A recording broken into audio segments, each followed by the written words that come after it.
menofullës nuk janë gjithnjë problemi i dhëmbëve.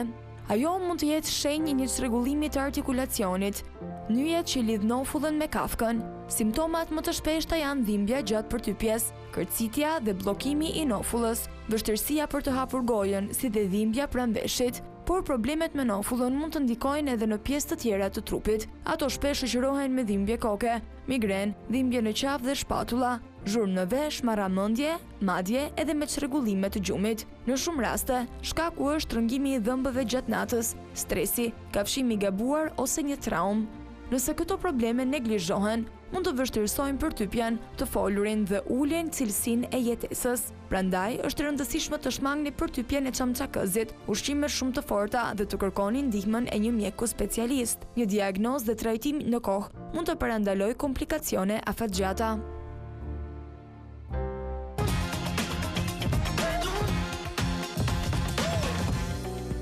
Po nuk e kish menduar asnjëherë që një problem në pamje i vogël me nofullat mund të shkaktonte disa probleme të tjera shëndetësore.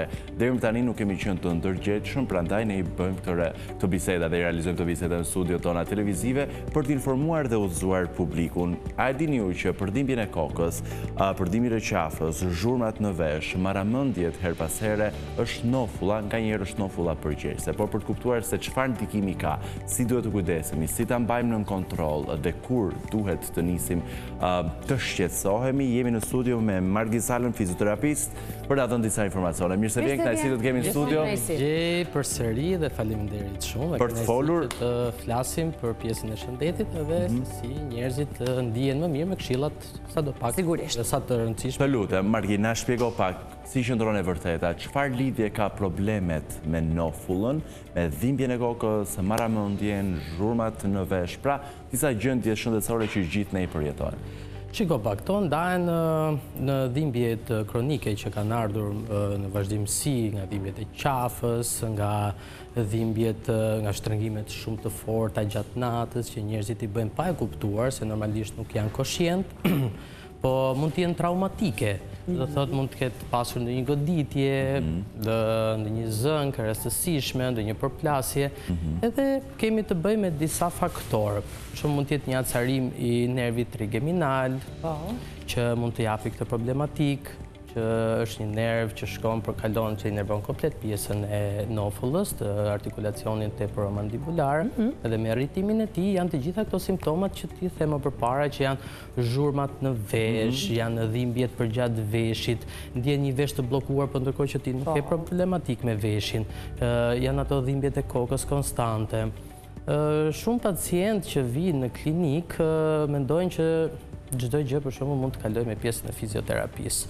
Po këto gjërat ne I ndajmë, janë traumatike apo janë të vazhdueshme me anë të kontraktime të fortave, një problem që mund të ketë pasur me cervikalen, ose një skoliozë që ka një problematik që shkon në ritëm më shumë I anuar nga njëri krahasi nga krahu tjetër, muskujt janë më të shkurtuar, nuk e kanë elasticitetin e duhur, edhe normalisht nervat marrin atë ndjesinë e bllokimit edhe nuk janë me fjalë 100% përgjegjës për shkuar dhe për të nervuar ato zona atje dhe kemi të gjitha këto pakënaqësi. Margin, a ke patur ti një rast të komplikuar për sa I përket problemeve me nofullën?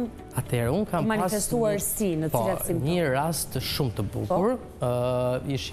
Isha pjesëmarrës në një panajir që organizua për shëndetin këtu në Tiranë. Edhe fatmirësisht takova një zonjë këtë 6 jetat edhe kishe 19 vite që kishe kaluar një paralizë faciale. Kjo I kishe ardhur mbasi kishte pasur një herpes zoster, që I themin e zjarri I natës, e kishe pasur brenda në vesh, edhe I kishe dëmtuar komplet nervin trigeminus, edhe me vazhdimsi normalisht me terapitë e bëra, jetonte në Amerikë, sot e kësaj dite ka ikur, pasi edhe mbasi u takuam në panajir, vazhdoi terapitë rregullisht në klinikën time. Edhe ishe një rast shumë I bukur, pasi kishe 19 vite. 19 vite që vuante, se kjo je problematika me gëlltitjen, nuk han dot, normalisht nuk hap dot gojën, nuk përtypesh, ishe detyruar që të merrte ushqimin supat me pip, më kupton? Çfarë bëra unë? Unë si fillim fillova të trajtoj pjesën e qafës, pasi kishim të bënim me komplet një zonë komplet kontraktuar, muskulare, komplet anësia e fytyrës edhe e qafës, ishte një zonjë që rrinte në këtë lloj pozicioni. Fillova me lirimin dhe të gjithë muskujve të qafës, aty pasaj kalova ke muskuj temporomandibular, lart, meseter, muskuj meseter që është muskulli kryesor për hapjen dhe për mbylljen e artikulacionit temporomandibular. Edhe të them të drejtën, pata një feedback shumë të madh. Pasi pacientja kishe provuar çdo lloj gjëje, akupunktur, terapi të ndryshme, por që akoma nuk ishe arritur edhe ishe ndjesia e zhurmës në vesh, nuk flinte gjatë natës, ishe shumë agituar gjatë gjithë kohës, por për fat mirë, pati një, siç e thash, një feedback shumë të mirë edhe u rikthye shumë shpejt në pjesën e hapjes dhe të mbylljes e artikulacionit, normalisht me dhimbje të vogla, sepse në momentin 19 vite pa hapur, e artikulacion që është degeneruar pjesa artikulare, e artikulacionit, nuk ishe më në funksion, normalisht nuk ishe hapur, nuk ishe mbyllur. Edhe patim një feedback shumë të mirë, arritëm që në pak ditë të fillonim ushtrimet, pasi hapja e gojës, mbyllja e gojës ishe në mënyrë perfekte, filluam ushtrimet, filluam të zgjojmë atë si muskuj, se muskuj si që dim kanë memorje, edhe filluam... Dhe patët rezultate pozitive.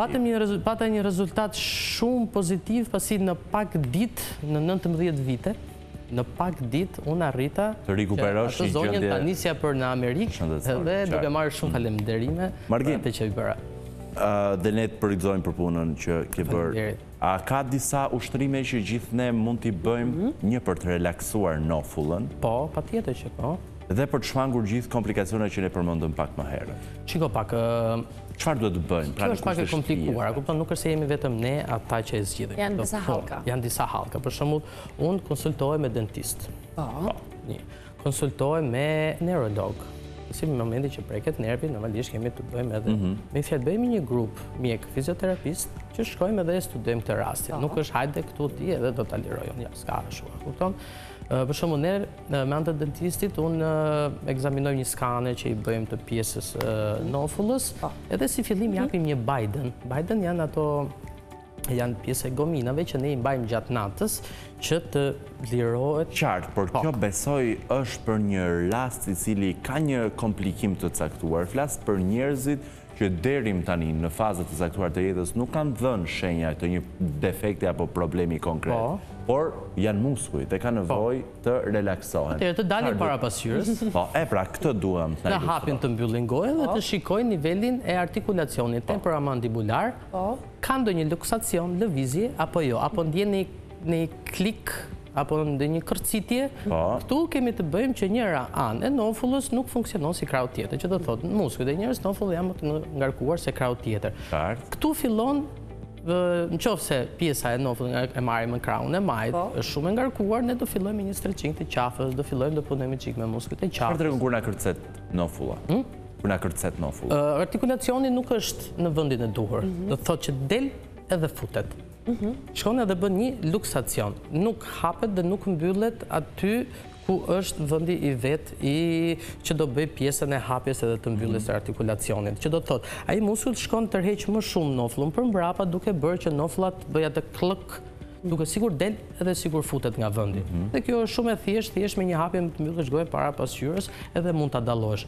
Por momenti që dallon këtë lloj gjëje nuk mund vetë pacienti apo ai individi që është tani përballë me pasqyrën të bëj gjërat që ne i themi edhe ta marrë të mirë qenë që ai do i kaloj vetë. Kaq mjafton për ta kaluar. Do duhet patjetër një ekzaminim më i mirë fill, a kupton? Se ai nuk mund ta vlerësoj vetveten, a kupton? Qartë. Kjo është gjë më e gabuar që mund të bëjmë. Të zgjedhim që të japim një trajtojmë vetë dhe të futemi edhe pak në ChatGPT edhe ja aty merr fund këshilla profesionale. Margit, Suliani me drejt përmendi pak më parë kërcizjen e nofullës, po kanë nga ata të cilët kanë aq probleme me nofullën sa që ndodh që nofulla edhe të ngecë. Kemi të bëjmë me një rast të vështirë, çfarë është? Po absolutisht, është një rast i vështirë dhe është një rast artikular që duhet me patjetër të mos neglizhuar.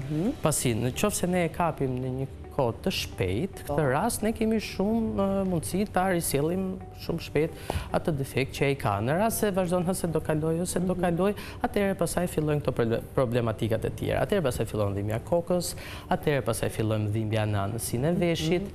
Pastaj vazhdojnë ato zhurmat brenda në vesh, që nuk të lënë të flesh gjumë pasi ke sikur ke diçka si një mizë, themi ne, ku mbrapa ke koka.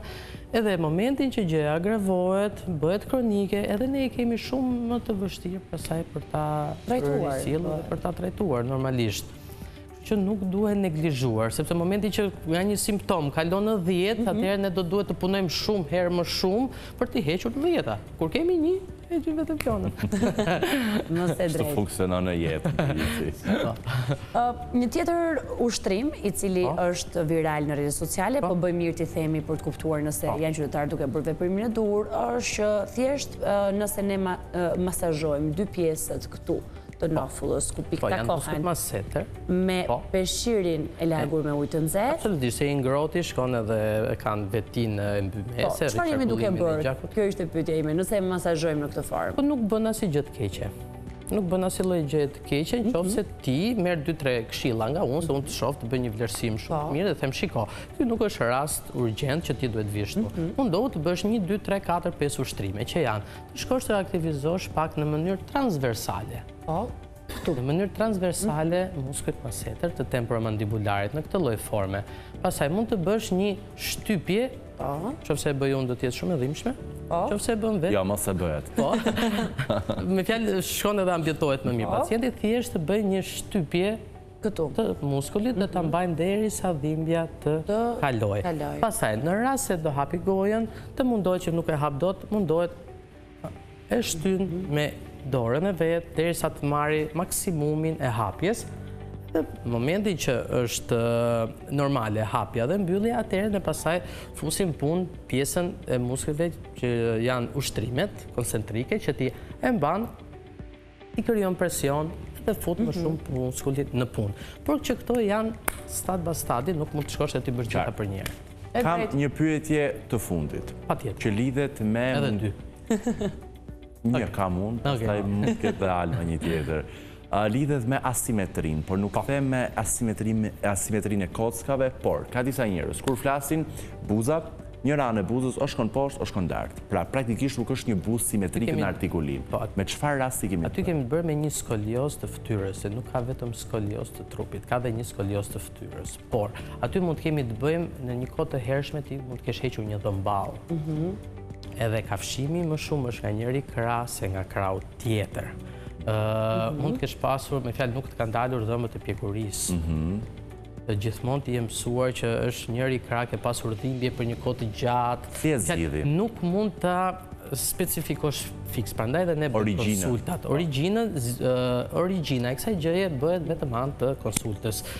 Ke hequr dhëmbë që në vogëli, si e ke pasur kafshimin. A ka mundësi rikuperimi, sepse jemi në fund të kohës televizive, pra a mund bëhet buza simetrike, pa patur nevojë për ndërhyrje si botox, mpirje të muskujve, butolina e tjera? Në rast se ti do kesh një buzë për 30 vjetësh ashtu, vetëm pjesa estetike mund të shkojë, mund të ambulojë. Vetëm një mjek estetik. Ne kemi për detyrë të heqim dhimbjen, ti mos të kesh asnjë lloj dhimbje, asnjë lloj shqetësimi, por nga ana estetike, momenti që ne kemi të bëjmë me një skolioz të fytyrës, unë kam raste që shkon mjekra më shumë për nga njëri krah, edhe pasaj të bëjt një korrigjim të nofullës, që unë nuk do isha... Nuk e rekomandon. E shemargin që ta që...